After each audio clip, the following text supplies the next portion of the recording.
欢迎来到黎春正频道，请订阅频道，所以大家不要错过当天最热门的新闻。我们今天的时事通讯包括以下内容：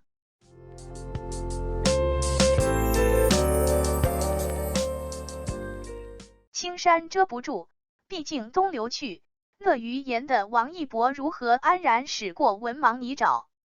红着红着就黑了。这仿佛是娱乐圈一个颠扑不破的真理，像该睡不睡的，不该睡睡的，该争不争的，不该正正的，该克不克的，不该苛苛的，虽表现形式林林总总，不一而足，但其共同点基本都是在大红大紫之际，骤然黑料黑幕黑历史漫天飞舞。接下来就是这颗星星黯然退场，留给吃瓜群众们一片唏嘘，一地鸡毛。那为什么红的尽头就是黑呢？这很好解答呀。其一，你红，说明你的影响大，影响大，各种价值就大。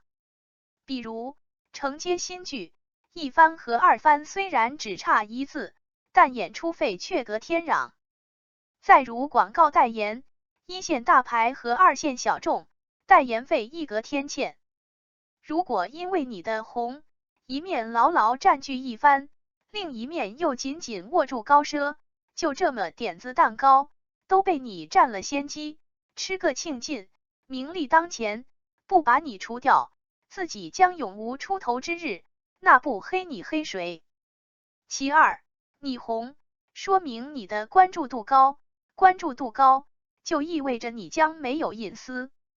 比如你的七大姑八大姨的谱系传承，你的从幼儿园到精英校园的受教经历，你的男朋友或者女朋友的浪漫花边，你晨起有没有口吐芬芳到你夜卧有没有炫个肉串，乃至于你的一举手一投足，都聚焦在众人的烁烁双眸中。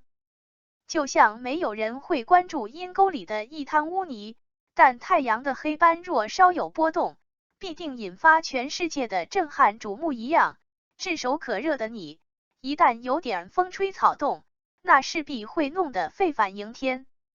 而黑的手段则没有这样复杂，大抵一是栽赃陷害，无中生有，指鹿为马，颠倒黑白；二是你自己本身就不干不净，不清不楚，不尴不尬，不男不女。翻译成普通话就是要么别人凭空污蔑你，要么就是你自己授人以柄。但在这一派鸡飞狗跳乱麻七糟中，却有一人是个例外，此人就是王一博。13岁出道至今，10余载风风雨雨，多少次大浪淘沙，王一博都决然挺立，乃至成为当今内娱名副其实的顶流及正能量典范。喵猪不妨先来盘点一下王一博在进击路上所经历的暗黑时刻。刚一出道就被粉丝寄小刀片，泼红油漆，狂骂滚回中国去。滚回国后，又经历几乎2年的闲置期，在北京的一座破旧的筒子楼里打熬岁月。刚刚有了些名气，就惨遭8天8夜的网络凌迟。因少小离家，没有经历完整的9年义务教育，字写得歪歪扭扭，还写错了油，所以被人像赠送博士头衔那样命名为文盲。接演了言情偶像剧，又被嘲毫无演技，面瘫脸。横店拍戏，被实名举报说在宾馆搞不法行动，被警察半夜叫门。河南大水侵覆灾区，被谩骂占用公共救灾资源，作秀。耐克辱华腐发，王一博不是标榜爱国吗？赶快出来走2步！的阴阳怪气幸灾乐祸之声充斥网络。天天向上主持5年，被讥刺为没有主持人证，早就该下台了。赛车被拘，被斥责不大度，自己不敢发声，让粉丝代替发声。1年1首岁末献礼总结歌，被评论超级难听。采访实话实说，被认定不懂礼貌，不懂人情世故。街舞夺冠，被质疑有猫腻；怕虫、怕鬼，被讽刺为矫情；怒斥私生代拍，被抨击为耍大牌；乃至于不拘往哪里一站，都能引来一排子弹，故作高冷，令人作呕。甚至连身边人都未能幸免，比如尔导，因选择王一博出演叶秘，就被大喝用流量明星出演正能量人物，有失偏颇。码字到此，喵猪决定打住，因为喵猪发现上述所有黑的一个规律，就是王一博连呼吸口空气都是错的，都罪无可赦。所以喵猪不再浪费唇舌，正如同你叫不醒一个装睡的人一样，你亦无法让心上蒙尘者看清真相，选择公允。所以喵猪只需心平气和地继续讲述王一博是如何越过这些有可能让他陷入万劫不复的深渊的黑坎儿的。在最低谷的时候，他依然选择坚守自己的初衷，在练习室里挥汗如雨，夯实基本功。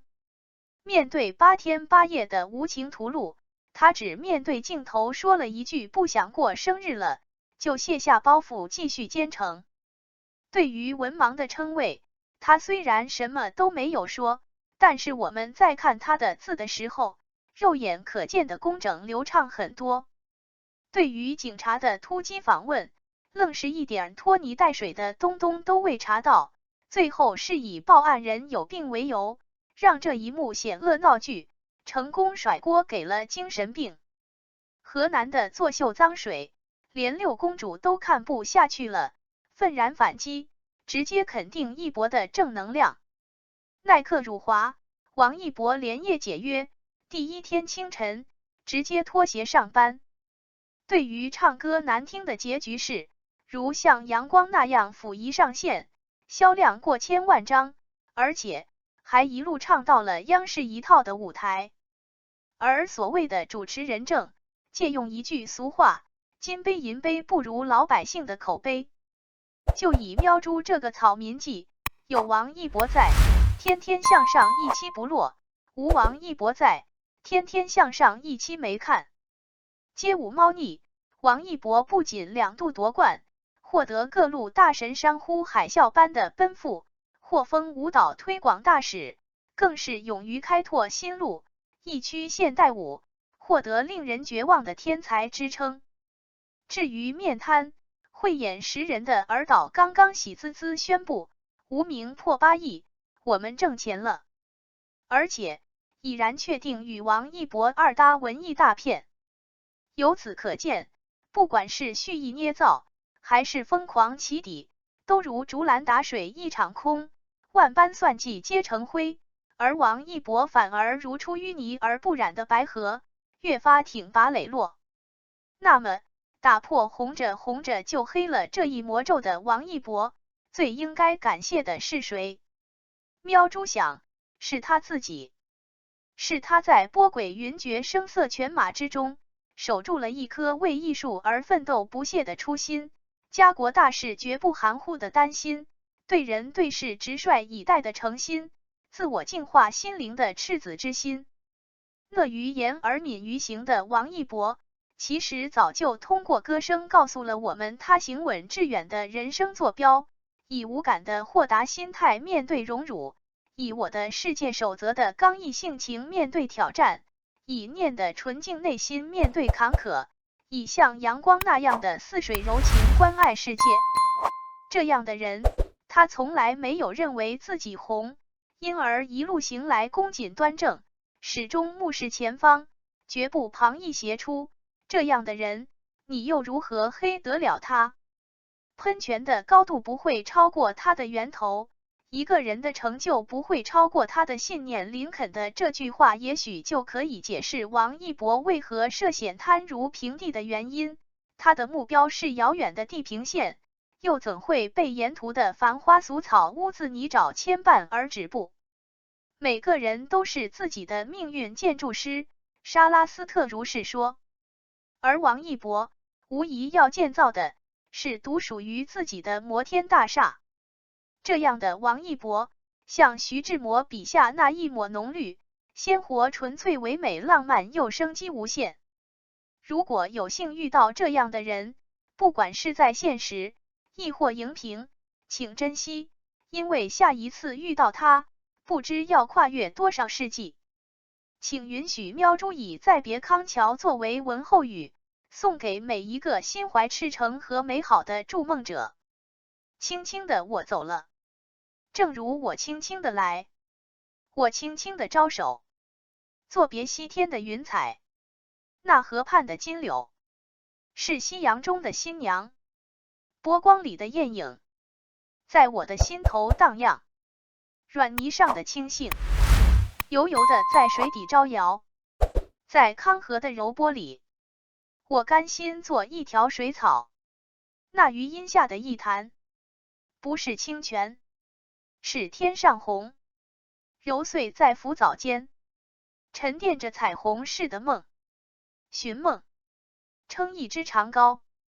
向青草更青处漫溯，满载一船星辉，在星辉斑斓里放歌。但我不能放歌，悄悄是别离的笙箫，夏虫也为我沉默，沉默是今晚的康桥。悄悄的我走了，正如我悄悄的来，我挥一挥衣袖，